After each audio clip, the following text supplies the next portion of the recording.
ao presidente Wellington, presidente do CAU Piauí. Me sinto duplamente representado, porque eu sou professor da casa e sou conselheiro do CAU também, né? Sou conselheiro do CAU DF. E dentro de uma corrente do CAU que entende a importância do conselho também na promoção de eventos como esse e de qualquer iniciativa que tenha como objetivo aprimorar e, como diz a nossa lei, né, pugnar pelas boas práticas da arquitetura. E as boas práticas passam por uma boa gestão da empresa do arquiteto, do negócio do arquiteto. Quanto mais eu estudo e pesquiso essa área mais empresarial do profissional de arquitetura, mais eu percebo que a capacidade que o nosso trabalho técnico tem de chegar a mais pessoas e de produzir a boa arquitetura, de transformar a cidade, os espaços de forma positiva, ela está diretamente relacionada à viabilidade empresarial, à viabilidade enquanto negócio daquilo que nós fazemos, né? Dificilmente um profissional mal remunerado consegue desenvolver um trabalho de excelência. E aí não é uma questão de baixa qualidade técnica, mas é de toda uma estrutura enquanto empresa, enquanto prestação de serviço, dentro de uma economia de mercado, em que ter um negócio sólido, ter uma empresa, ter um posicionamento de marca profissional está diretamente relacionado a atrair, criar e qualificar bons clientes. O bom profissional também tem como objetivo criar bons clientes, porque o cliente bom ele não nasce sozinho, ele é educado, ele é criado, ele é alimentado. A sociedade, de modo geral, não enxerga a prática do arquiteto como deveria. E aí não é uma questão de se apontar culpados, é uma questão estrutural, uma questão sistêmica que envolve aspectos que transcendem a nossa capacidade enquanto indivíduos, enquanto profissionais e, por que não dizer, enquanto conselho, enquanto instituições de ensino. Há uma limitação, então é um esforço coletivo que envolve a promoção da boa arquitetura e passa pela promoção de bons negócios, boas empresas, bons profissionais. Está tudo ligado, na verdade. E a gente vai falar um pouquinho sobre isso, né? Uma fala breve para introduzir o assunto, mas eu quero trazer algumas provocações para vocês, né? Quem já me conhece, já, enfim, pode ter gente aqui que já teve aula comigo, ou já assistiu alguma coisa que eu falei, ou já me acompanha em alguma rede social. Eu tenho por hábito dar esses cutucões, assim, né? Dar umas cutucadas, assim, para a pessoa dar uma acordada. E é um tema que me é muito caro.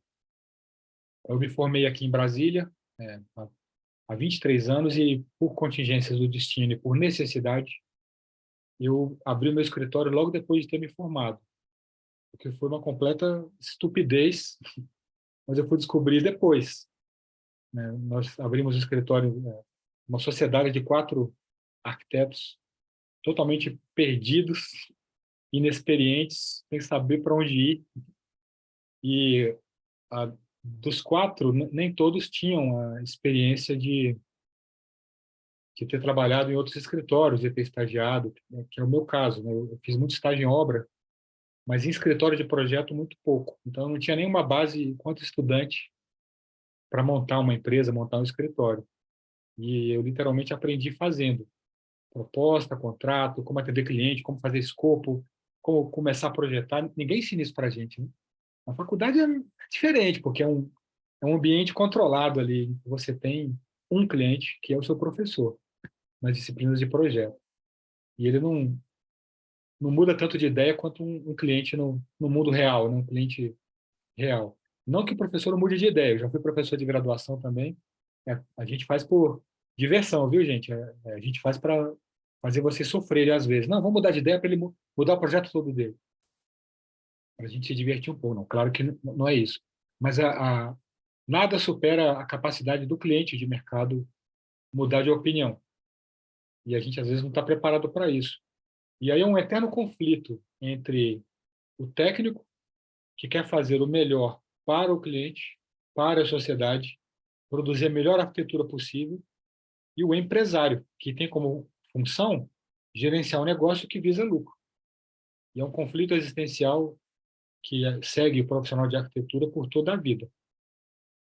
Quantos de nós aqui, e aí podem levantar a mãozinha se concordar ou comentar aqui no chat, quantas vezes você fez algo que não estava no teu escopo, de graça, para que o resultado do teu trabalho fosse melhor, mesmo que o cliente não estivesse pagando?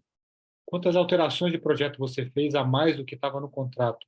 Quantas idas à obra você foi sem ter sido contratado para isso, porque o cliente não quis pagar? Mas se você não fosse, a obra não ia andar, ou o projeto que você criou não seria executado como deveria. Quantas vezes, né? E aí eu tenho o lado do arquiteto que tem um dever, tem um juramento a seguir de praticar boa arquitetura. Esse é um lado. Parabéns, fantástico. E tem outro lado que é o dono do negócio que está dizendo assim, deixe de ser besta, meu filho. Tu está trabalhando de graça aí, quem vai pagar o teu pirão aí, quem vai comprar o leite das crianças? Então é um conflito constante. O ideal é que você tenha o equilíbrio dos dois papéis. E o técnico produzindo o melhor trabalho que pode e o empresário transformando isso num produto valorizado, que gere resultados para o cliente, mas que gere lucro para quem oferece. A gente tem que desmistificar o lucro. Estamos numa economia de mercado e eu estou longe de ser alguém liberalzão que visa lucro e o outro que se dane, mas numa economia de mercado, até a capacidade de um profissional entregar algo melhor para os seus clientes, o que pode possibilitar, inclusive, ele dedicar o seu tempo para atender outras pessoas, para praticar um trabalho social, ou, inclusive, tentar levar a sua arquitetura para as pessoas que não têm acesso, tudo isso depende de uma certa sustentabilidade econômica ali do seu negócio. Então, eu tenho uma visão meio termo das coisas, né? Para poder entregar algo de valor para as pessoas, eu preciso comer, eu preciso pagar meu aluguel, né? Eu tenho que ser alguém na vida, assim. Então, o ideal é que a gente consiga contemplar todos esses interesses, né? O particular e o social na mesma medida, ou de forma equilibrada. Então, nossa conversa vai ser em torno dessa história. Não tem como contemplar todos os aspectos relativos à gestão de um escritório numa conversa de 40 minutos, uma hora. Mas eu consigo trazer, e essa é a minha intenção hoje, a partir de que momento e de que maneira você, profissional de arquitetura, de design, enfim, pode virar a chavinha e entender quais campos do conhecimento são necessários ao aperfeiçoamento, tanto quanto o lado técnico, que é algo que a gente faz desde que escolheu o curso de arquitetura, e é algo que você vai seguir fazendo por toda a sua vida como profissional. A cada trabalho contratado, a cada projeto, você se torna um arquiteto melhor. Nós nos aprimoramos a partir do nosso trabalho, mas não necessariamente você se torna um empresário melhor, um dono de negócio melhor. Tem gente que trabalha 30, 40 anos, se torna um excelente arquiteto, mas um péssimo dono de negócio. É longe de ser uma exceção, isso acaba se tornando uma regra. E eu tenho dedicado aí pelo menos os últimos 10 anos da minha vida profissional aos dois papéis, né? Um arquiteto de escritório que faz projeto, mas um professor que tenta capacitar os profissionais dessa área para transformarem seu trabalho num negócio economicamente viável. E a gente tem, ao meu ver, se eu puder reduzir todo o conhecimento necessário para um profissional liberal como arquiteto, é necessário para ele minimamente conduzir o seu escritório, ter um negócio organizado para que ele possa produzir melhor, eu reduziria esse campo de conhecimento, esse arcabouço teórico aí prático em três pilares principais, dentro dos quais vários outros estão relacionados. Eu até poderia criar um outro aqui, um quarto pilar antes, que é o que eu desenvolvo hoje no meu trabalho de, de consultor e de professor, que seria a estratégia. É aquele momento em que a gente geralmente não dedica tempo suficiente e por isso comete todos os erros que vêm depois, que é o momento de pensar quem é você, que tipo de profissional você quer ser e que tipo de transformação você quer para as pessoas que te contratarem. Que diferenciais você quer ter da concorrência? De que forma você quer que as pessoas te vejam? Qual é a tua marca profissional? Não naquele sentido marqueteiro, mas no sentido de posicionamento mesmo, né? Quem é você na fila do pão, literalmente. A partir daí você começa a ter indícios, caminhos sobre o tipo de negócio que você precisa ter, que tipo de trabalho você pode realizar, interligando praticamente ou basicamente três coisas. E aí eu não estou inventando nada, isso aí é um método de planejamento estratégico desenvolvido pelos japoneses, né, chamado Ikigai. Né? Tem um desenho, né, uma espécie de um canvas, em que são três círculos, como se fosse um diagrama de Venn, naquele dos conjuntos, e que esses três conjuntos formam uma interseção no meio, que seria o teu propósito, segundo eles. E cada bolinha dessa corresponde a um dos motivos pelos quais o seu negócio precisa existir. O primeiro deles é no que eu sou bom. Em que eu sou bom? O que eu sei fazer bem? Isso é uma coisa. A segunda, o que eu gosto de fazer? O que me satisfaz, me dá prazer, me diverte? Porque não é necessariamente a mesma coisa. Né? Ser bom numa coisa, eu posso ser bom numa coisa que eu odeio fazer, mas eu posso ser bom por outras razões. E o terceiro é do que as pessoas precisam. Então, provavelmente, o teu modelo de negócio ele vai surgir a partir dessa união, de algo que você é bom em fazer, algo que você é feliz fazendo e algo que as pessoas precisem que seja feito. Né? Um bom caminho para você começar a orientar o propósito do teu negócio. Mas no nosso cotidiano, né, no nosso dia a dia... Oi, Paula, tudo bem? Bom, bom rever você. No nosso cotidiano, no que eu chamo de operacional, a gente vai trabalhar basicamente nesses três campos. Né? O que eu falei até agora é um campo estratégico. E aí eu tenho um campo de operações, que é o funcionamento do dia a dia do nosso escritório. A gente tem que ter um sistema organizado, sólido e consistente de gestão de projetos, que é o que a gente faz, mas também um sistema de gestão de operação, que é um pouco diferente. A gente vai falar disso daqui a pouquinho.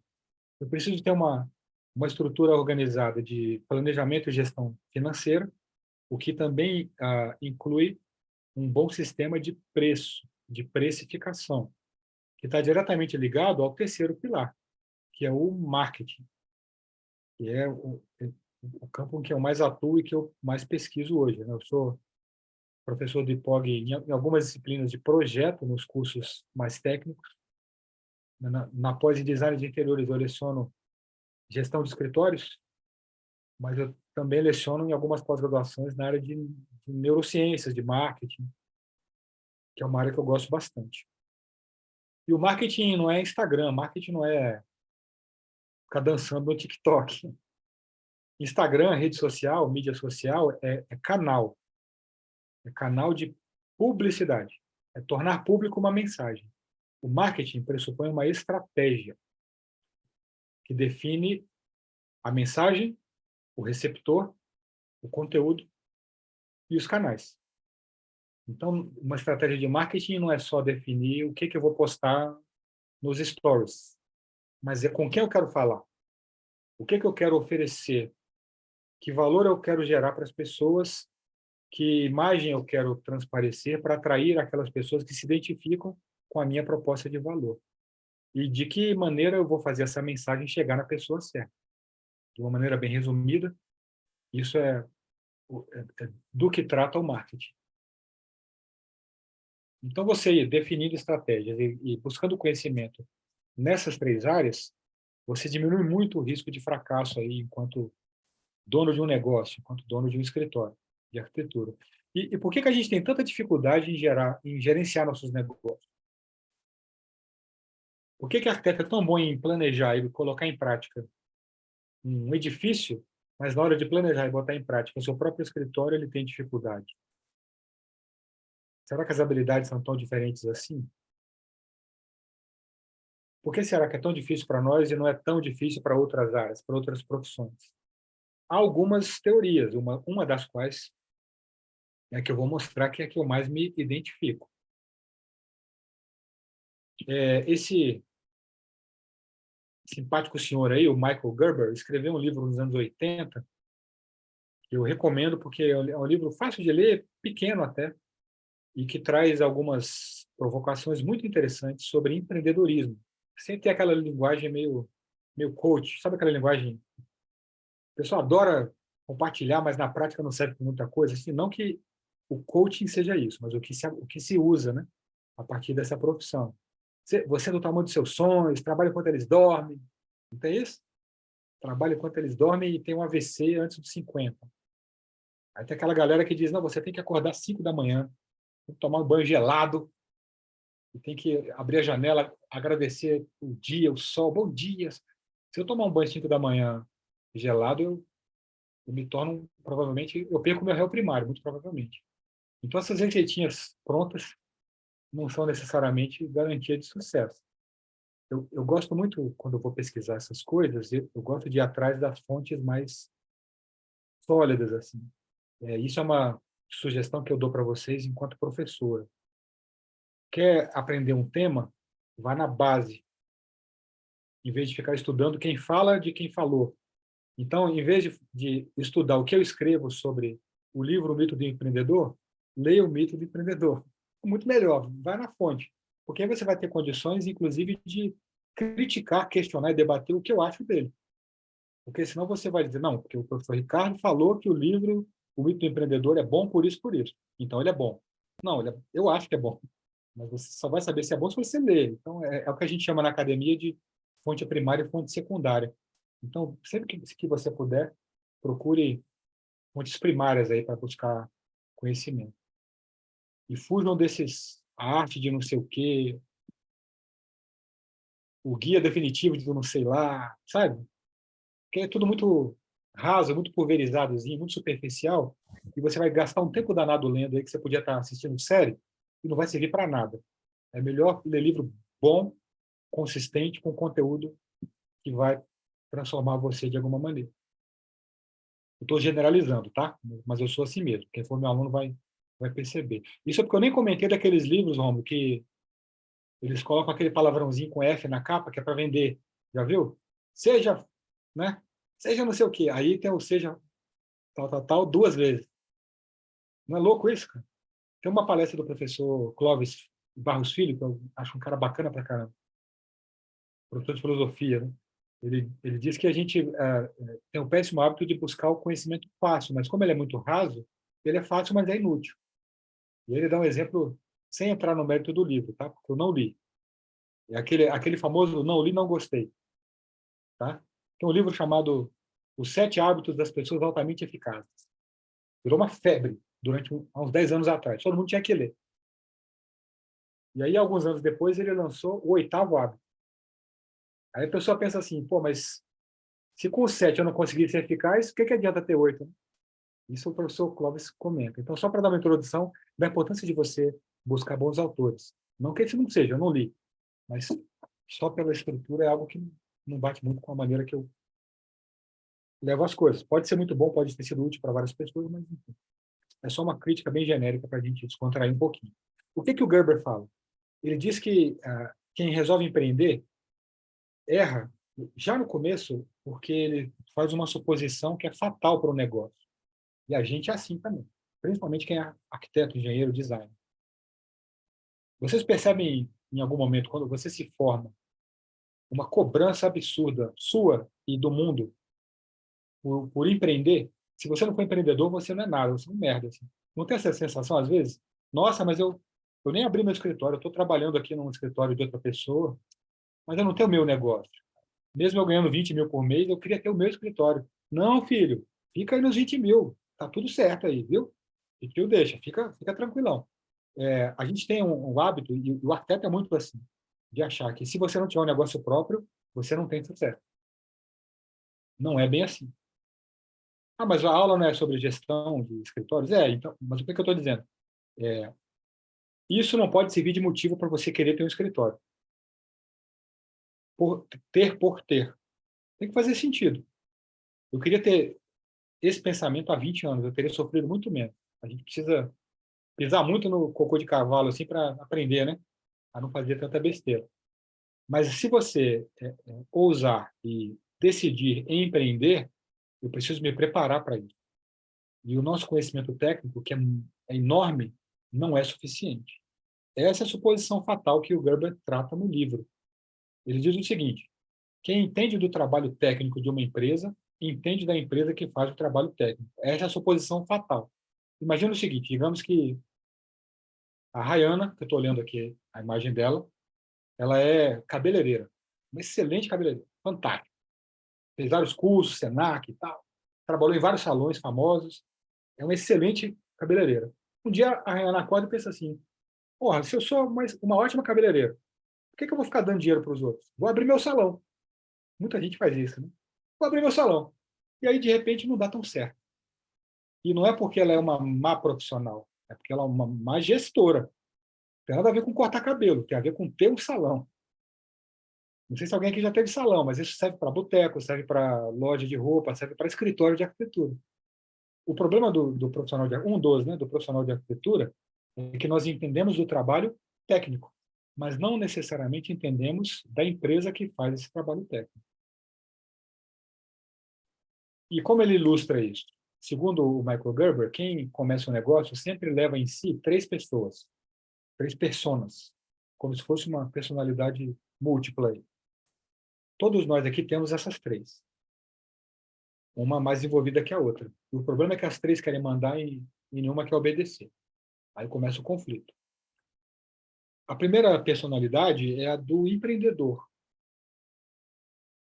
que é aquela pessoa que é sonhadora, visionária, olha no futuro, tem sonhos e não olha para trás, sempre tem uma ideia nova. Pô, e se a gente abrir um escritório no metaverso? Vamos usar a inteligência artificial para fazer projetos. Porra, fantástico e tal. A pessoa fica empolgadíssima. É aquela pessoa que enxerga oportunidade onde ninguém mais enxerga. Mas ela é lenta nas ações. O empreendedor, normalmente, ele almeja o controle do negócio. Ele quer definir os rumos que o negócio irá tomar. Muitos de vocês aqui têm um perfil empreendedor predominante. Eu sou um deles. Assim, todo dia tem uma ideia diferente. A dificuldade é colocar em prática. Então, uma grande qualidade pode se tornar um defeito se você não consegue pôr em prática as ideias que você tem. Qual é a importância do empreendedor na empresa? Sem ele, não há inovação. Sem alguém que olha para o futuro, a gente não precisa inovar. E inovação não é metaverso, simplesmente. Inovação, você pode inovar de três maneiras. Você consegue, inclusive, inovar para ter o mesmo resultado.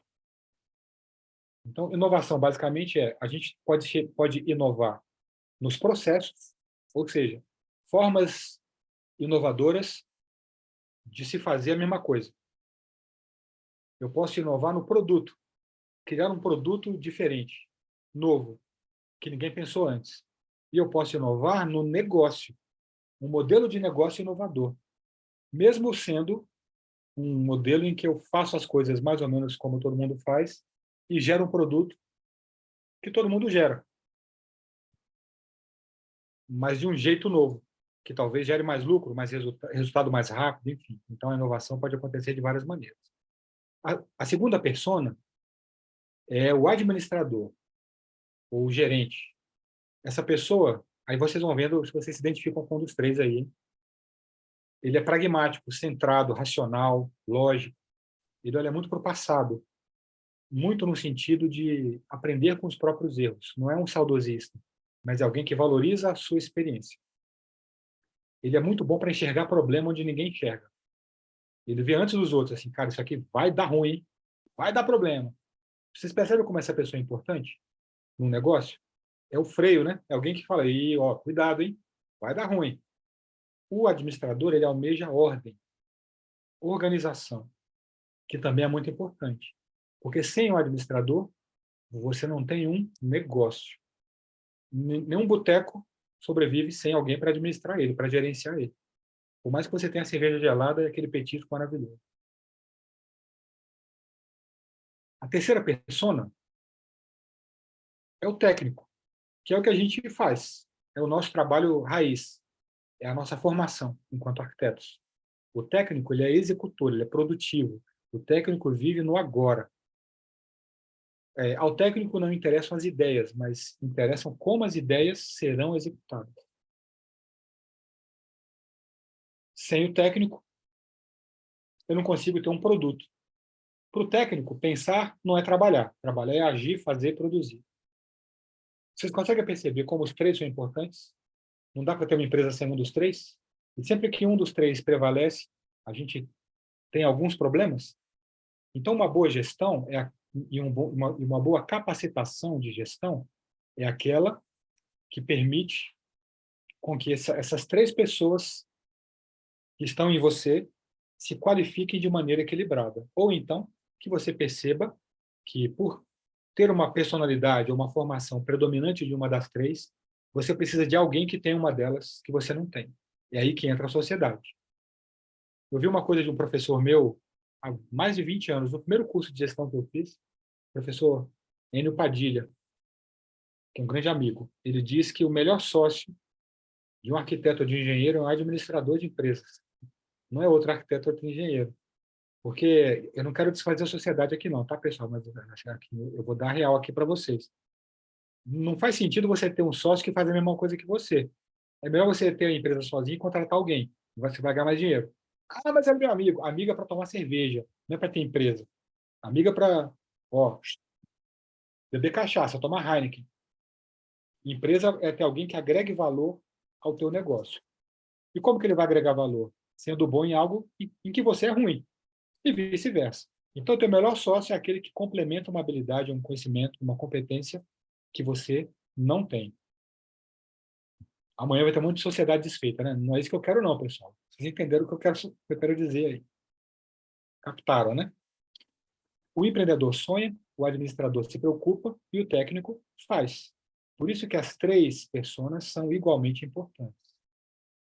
Num bom trabalho de capacitação de gestão, você precisa identificar em qual das três você se encaixa e que ações e estratégias você precisa ter para qualificar as demais, ou trazer alguém que complemente essas deficiências.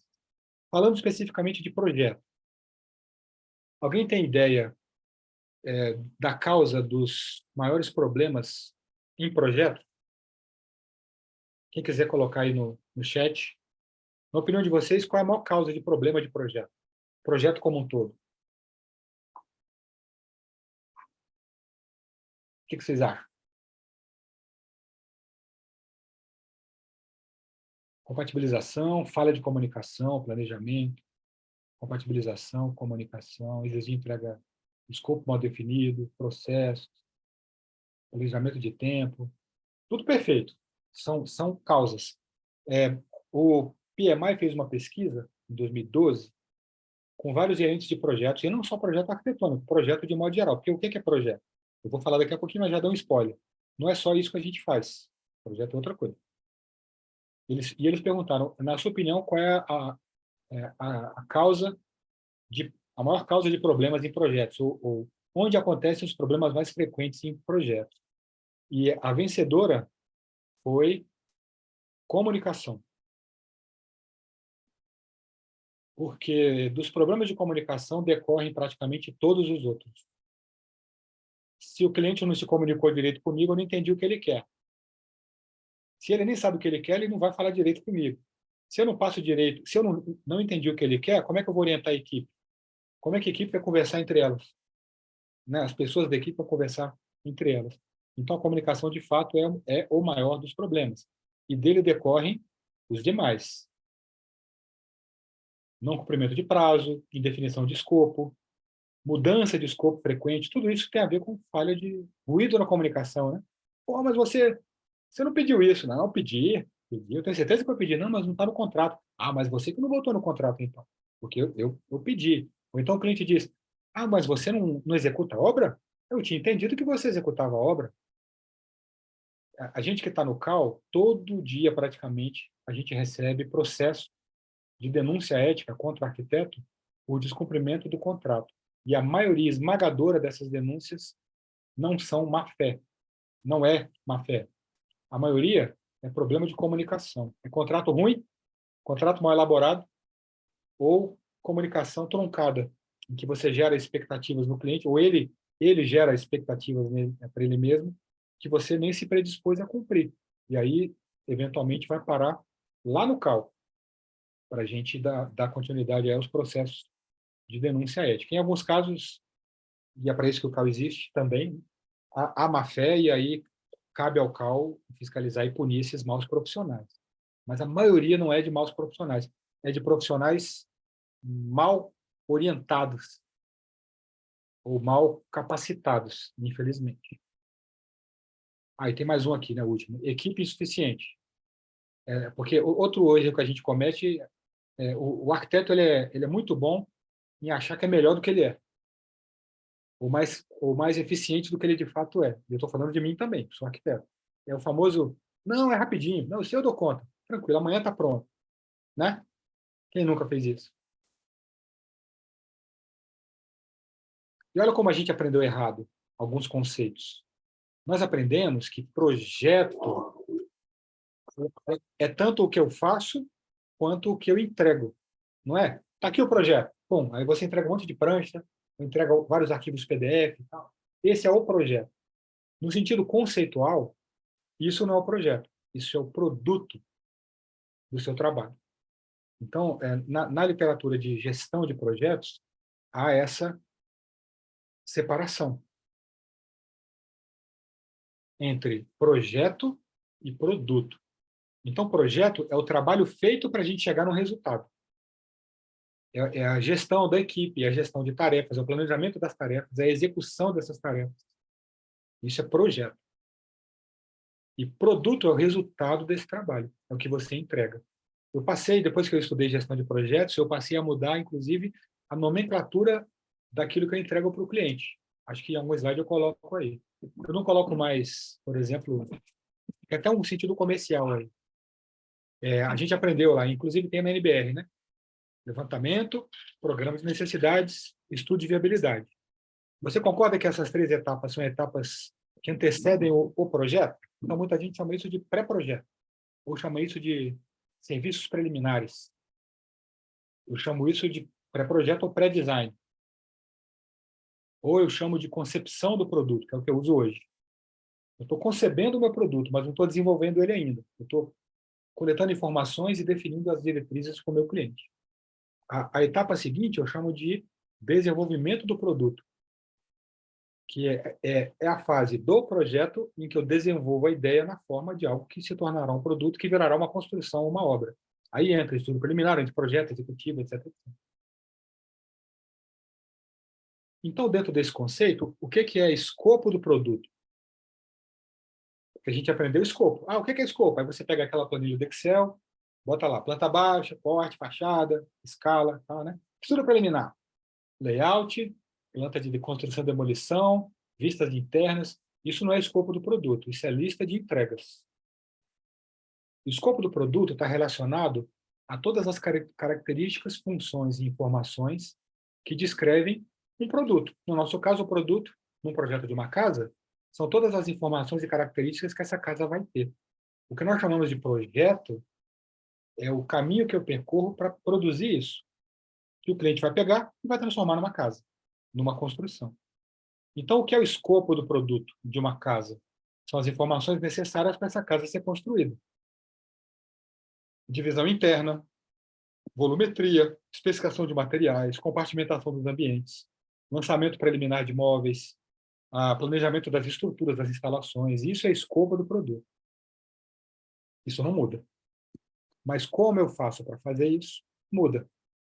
Então, eu tendo uma definição clara de qual é o meu produto, fica muito melhor desenvolver o meu escopo do projeto.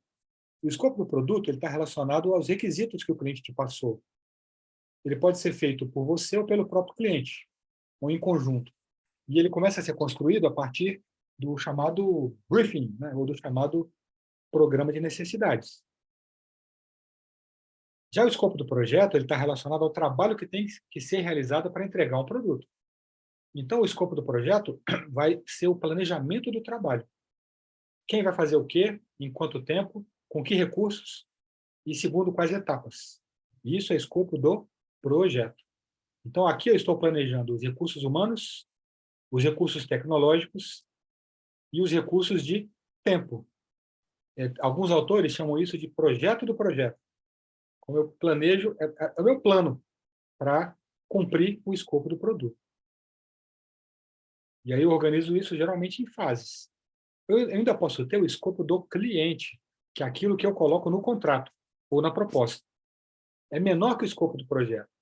Então, geralmente, o escopo do cliente é aquilo que ele vai usar para acompanhar o nosso trabalho.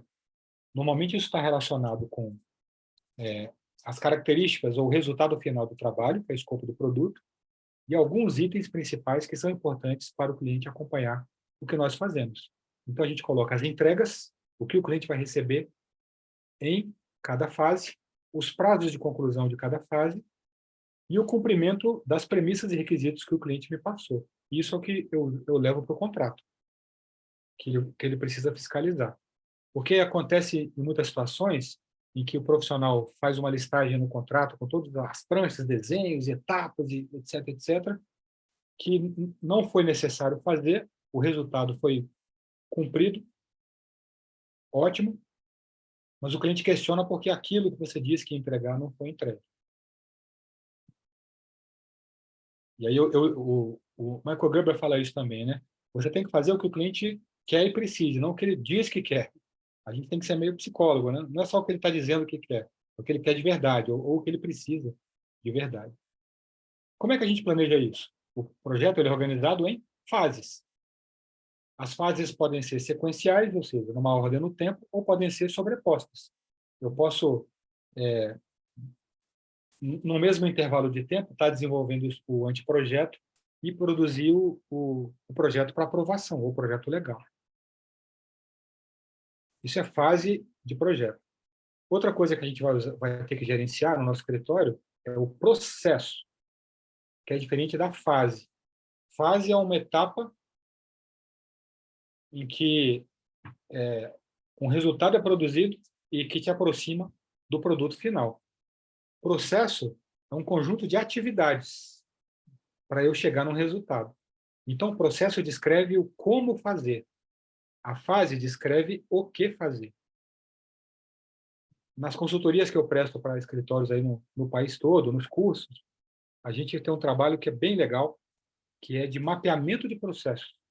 A gente avalia quais os processos principais para garantir a qualidade do meu trabalho, mapeia esses processos, planeja ele e documenta para que os critérios de qualidade sejam cumpridos. E como funciona o processo? Eu tenho uma entrada de informação, eu tenho processamento dessa informação e eu tenho uma saída de outra informação. Isso, encadeado, vai gerando um resultado. Vamos dar um exemplo. A gente pode ter um processo de briefing com o cliente. Então, qual é a entrada dessa informação? É uma reunião e é um questionário que eu entrego para o cliente. E ele vai responder, a gente vai ter uma reunião e que nós vamos rebater, né, repassar, questão por questão, eu vou fazendo as minhas anotações dentro de um roteiro. Isso é a entrada. Eu estou criando uma entrada de informações. O que eu vou fazer com isso? Eu vou analisar, avaliar, desenhar, listar, diagramar, esquematizar essas informações para transformar isso num programa de necessidades, que é a saída desse processo, é o resultado dela. Então, esse é o esqueminha básico para a gente planejar qualquer processo. O que eu preciso para ele começar, que ações serão feitas e qual é o resultado ao final desse processo. Existe uma área na administração que é a gestão por processos, em que você implanta na tua empresa, no teu escritório, um jeito de otimizar os processos do seu escritório. Como? Conhecendo o trabalho, mapeando a forma de trabalhar e gerando um padrão, uniformizando. Por que quase nenhum escritório de arquitetura faz? Porque é chato pra cacete, é um trabalho danado e demora para você ver o resultado. Mas se você não fizer, você vai ter um prejuízo certo de qualidade, de posicionamento, de marca e de percepção de valor, o que vai, a longo prazo, destruir o seu escritório. Simples assim. Então, é fundamental que a gente se preocupe minimamente com a qualidade dos nossos processos. Então, eu registro um processo, como eu faço, que é o melhor jeito. A pessoa diz, mas como é que eu faço? Você tem um modelo aí? Que processo eu vou fazer? Geralmente eu digo assim, pega uma coisa que você faz com todo o projeto. Aí eu uso o exemplo da reunião inicial. Ou então o exemplo de fazer a modelagem do projeto no SketchUp. Você consegue identificar o que você precisa para modelar, as ações necessárias para gerar essa modelagem e o resultado desse trabalho. Entrada, processamento, saída. Se você coloca isso no papel ou no arquivo do Word, você mapeou esse processo. Qual é o próximo passo? Monitorar. E como é que eu monitoro? Eu preciso identificar os indicadores de resultado. Qual é o indicador desse processo de modelagem? Eu posso colocar o tempo necessário, o número de alterações, a quantidade, o volume de retrabalho. Então, são indicadores que me permitem verificar o quanto esse processo está bem feito. E, a partir dessas indicações, eu crio uma estratégia para melhorar esse processo. Isso é contínuo. Isso gera excelência a longo prazo. Você pode ter macroprocessos, que estão muito ligados à atividade-chave, como, por exemplo,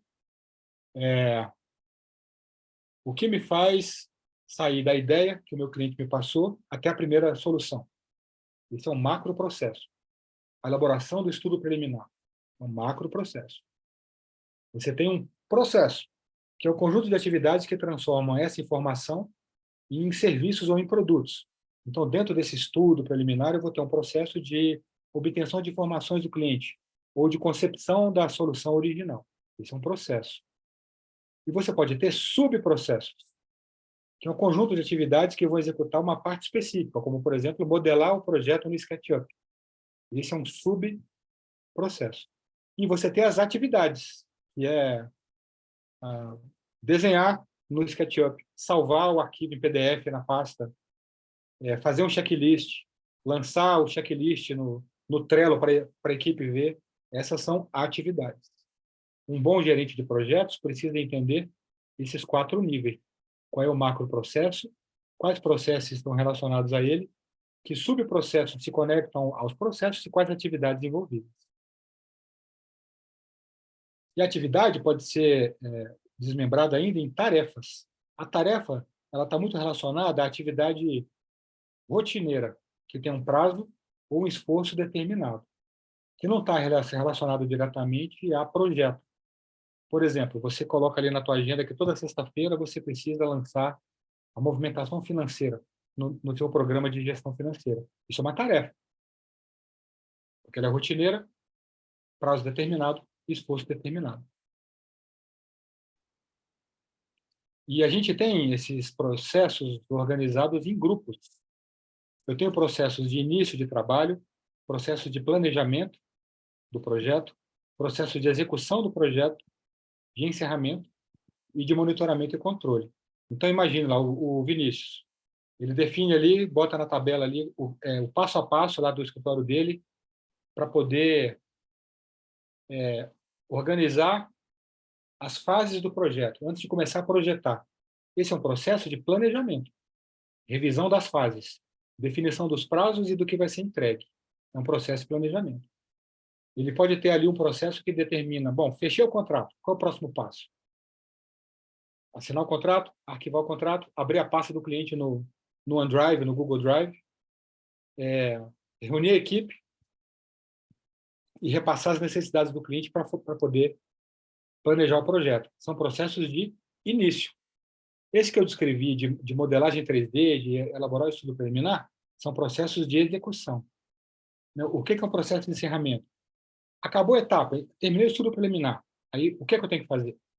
Então, eu tenho que apresentar para o cliente, ter a devolutiva dele. Se ele aprovar, eu tenho que pegar um termo de aceite da fase. É um processo de encerramento. Então, para cada momento do projeto, você pode listar os processos principais. Aqui é um exemplo. Iniciação, eu preciso conhecer o cliente, saber as necessidades dele.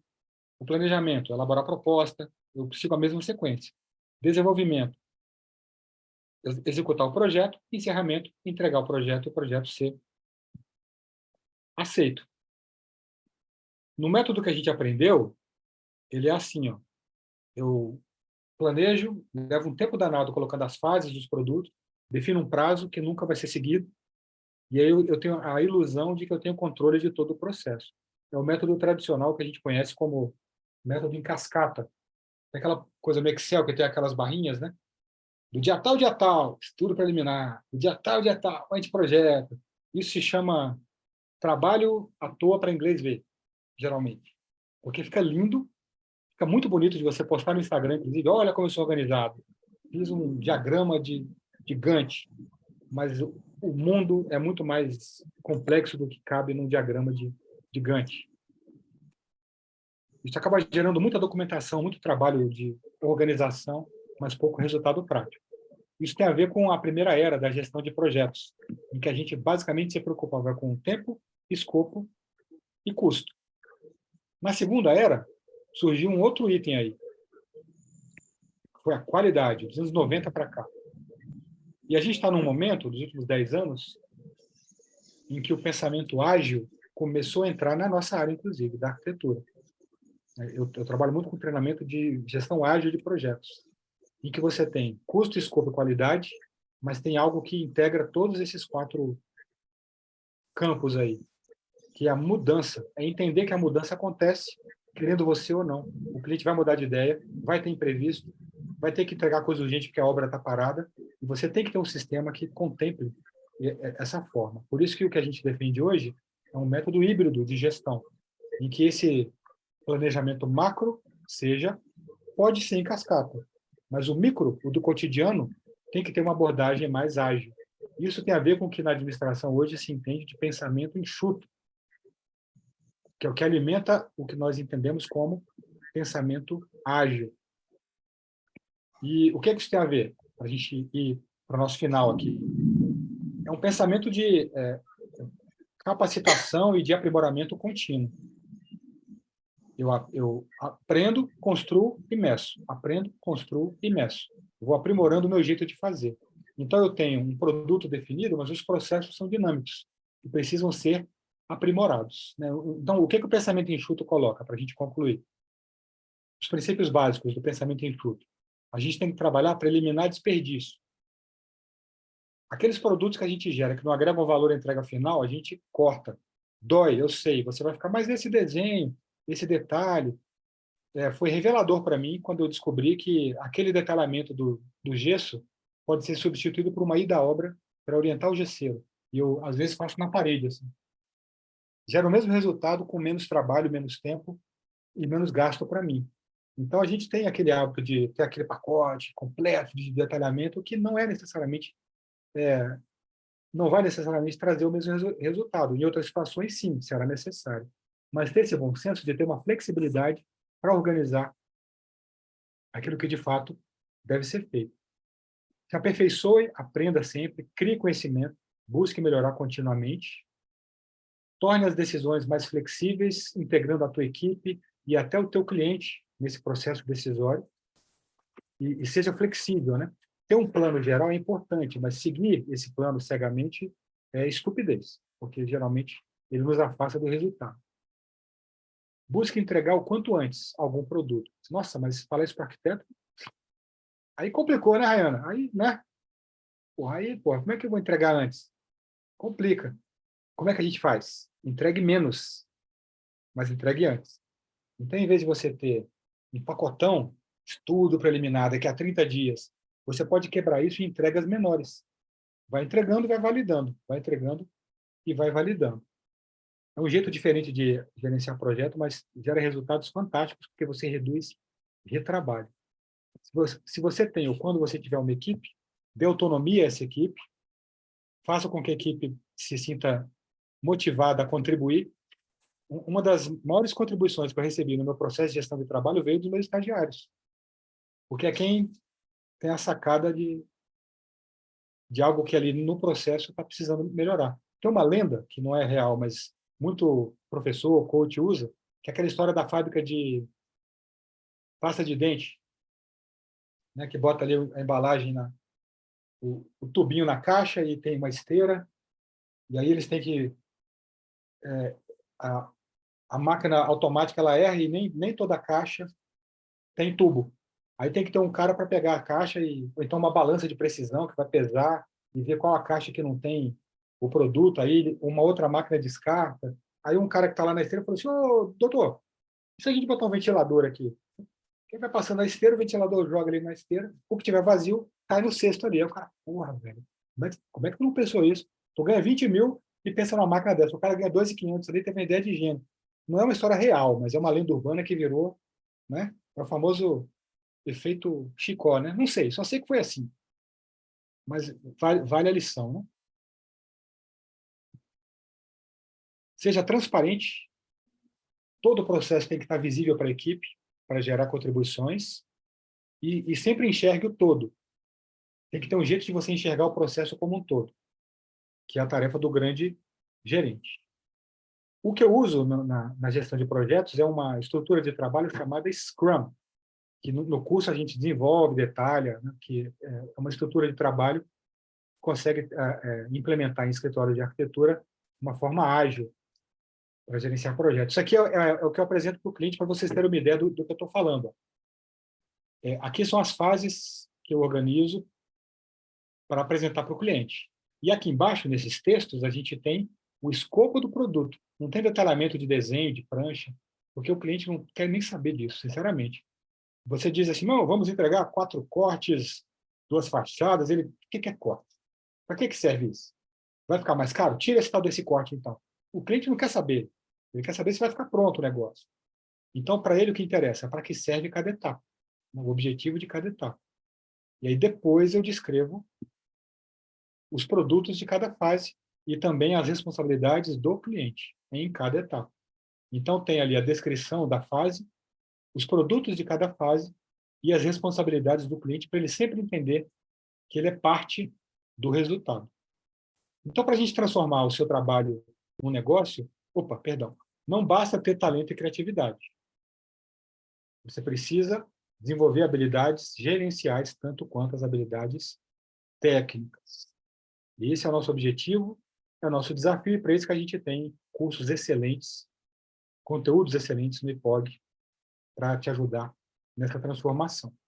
Quem quiser saber um pouquinho mais do meu trabalho, né, além do conteúdo nas redes do IPOG, pode dar uma olhada ali no meu Instagram, @o Ricardo Meira, ou no meu LinkedIn, que é Ricardo Meira, que tem muita coisa que eu produzo dentro dessa área também. Espero que tenha sido útil de alguma maneira. Obrigado ao IPOG pela oportunidade e fico à disposição para qualquer dúvida. Imaginem, professor, parabéns. Foi um momento muito rico e eu Eles queria querem voltar ao ah, slide, deixa eu colocar ali. é, eu queria Quer fazer que aquele printzinho. isso. O senhor vai compartilhar novamente?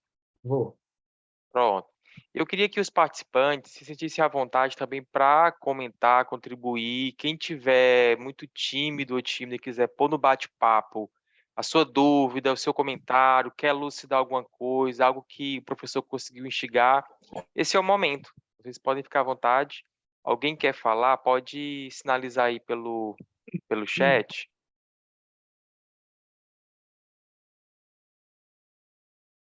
O senhor consegue visualizar aí, professor, o chat? A Tereza Mesquita já colocou aí uma Abrir aqui. mensagem. Está no momento de pesquisa de RP para o escritório. Aí já deu aquela inflacionada, né? Já meteu um RP que é para chique, né? RP é uma sigla em inglês, que tem a ver com planejamento de recursos empresariais, né?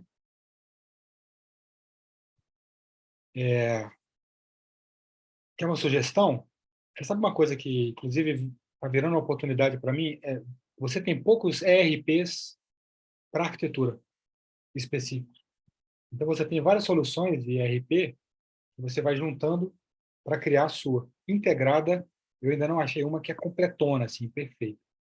Algumas que a gente conhece, assim, para determinados fins, são muito boas. Por exemplo, a plataforma Vobi, eu gosto bastante, assim, para gerenciar projeto. Mas ela tem um problema de gestão financeira que você precisa de uma outra ferramenta. Eu, o meu ERP da vida é o Notion. mas ele precisa ser todo personalizado, todo ajustado, e leva um certo tempo. Então, no Brasil ainda é muito difícil ter um ERP específico para a área de arquitetura. Uma boa oportunidade de negócio para quem quiser criar. Mais alguma dúvida ou contribuição, gente, ligada aí ao que foi ministrado pelo professor? O professor Ricardo tem alguns prospectando pelo material. Como isso é algo da sua propriedade intelectual, a gente não acordou nada. Então, o senhor quem já pode dizer aí se é de praxe compartilhar esse tipo de conteúdo ou se realmente vai ficar a título de conhecimento para quem participou. Por mim, não tem problema.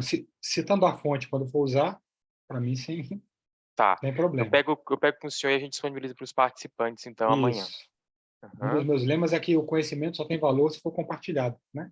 Isso, muito bom. Então, por mim, não tem Ótimo. problema. Então, A gente, Rayana para quem perguntou se eu perguntou uso isso.